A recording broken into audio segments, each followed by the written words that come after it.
Flying Brian here in southern Jacksonville at the Walter Jones Historical Park. Let's go inside and take a look at this little piece of Jacksonville history.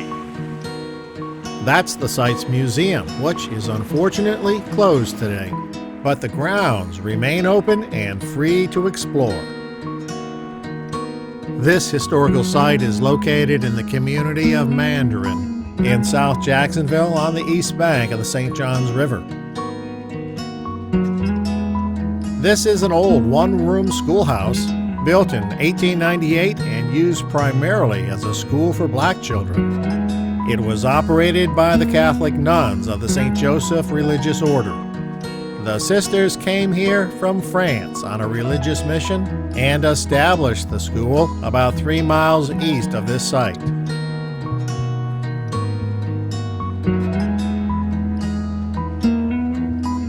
The building was moved here and preserved in 2015.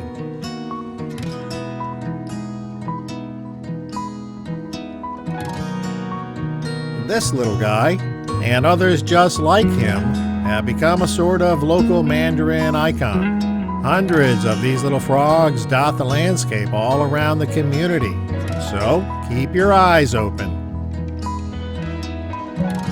This log structure dates from the late 1800s and was once used by a local family to produce something like 40 barrels of wine each year.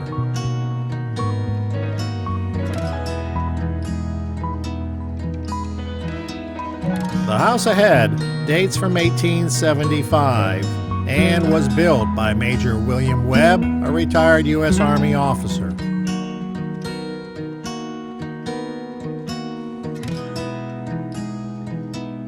After Major Webb, it became the home of Walter and Edith Jones in 1906. Walter and Edith and their descendants lived in the house until 1992. What a fantastic example of early Florida architecture.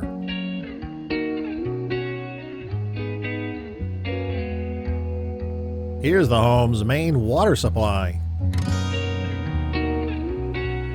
Very common when the home was built, the kitchen here was separate from the main house. The museum is not exactly sure what this structure was used for. It's believed this was originally servants' quarters, but depending on the time, they know it was also used as a wash house and later for storage. It says Mandarin depended heavily on the timber business, and many sawmills dotted the shoreline in the late 1800s. This sawmill was found along the banks of the Oldfield and Julington Creeks, and is believed to have been part of the old Wheeler sawmill that operated in the 1950s.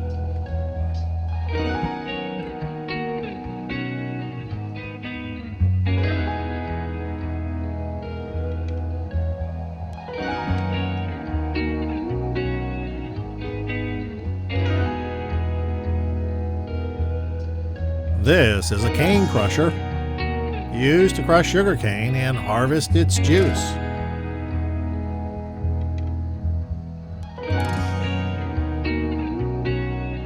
This is the Webb family's barn, built a year after the house was in 1876, still being used today.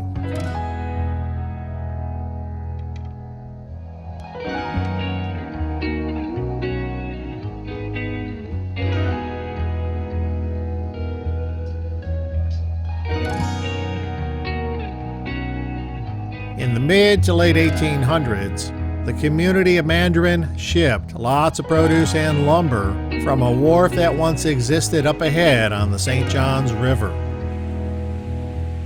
The original wharf is long gone, as is the shipping business that put Mandarin on the map. Today, there's a beautiful boardwalk that gives one a great view of the river. There's downtown Jacksonville in the distance, and that's the Buckman Bridge that carries I-295 over the river.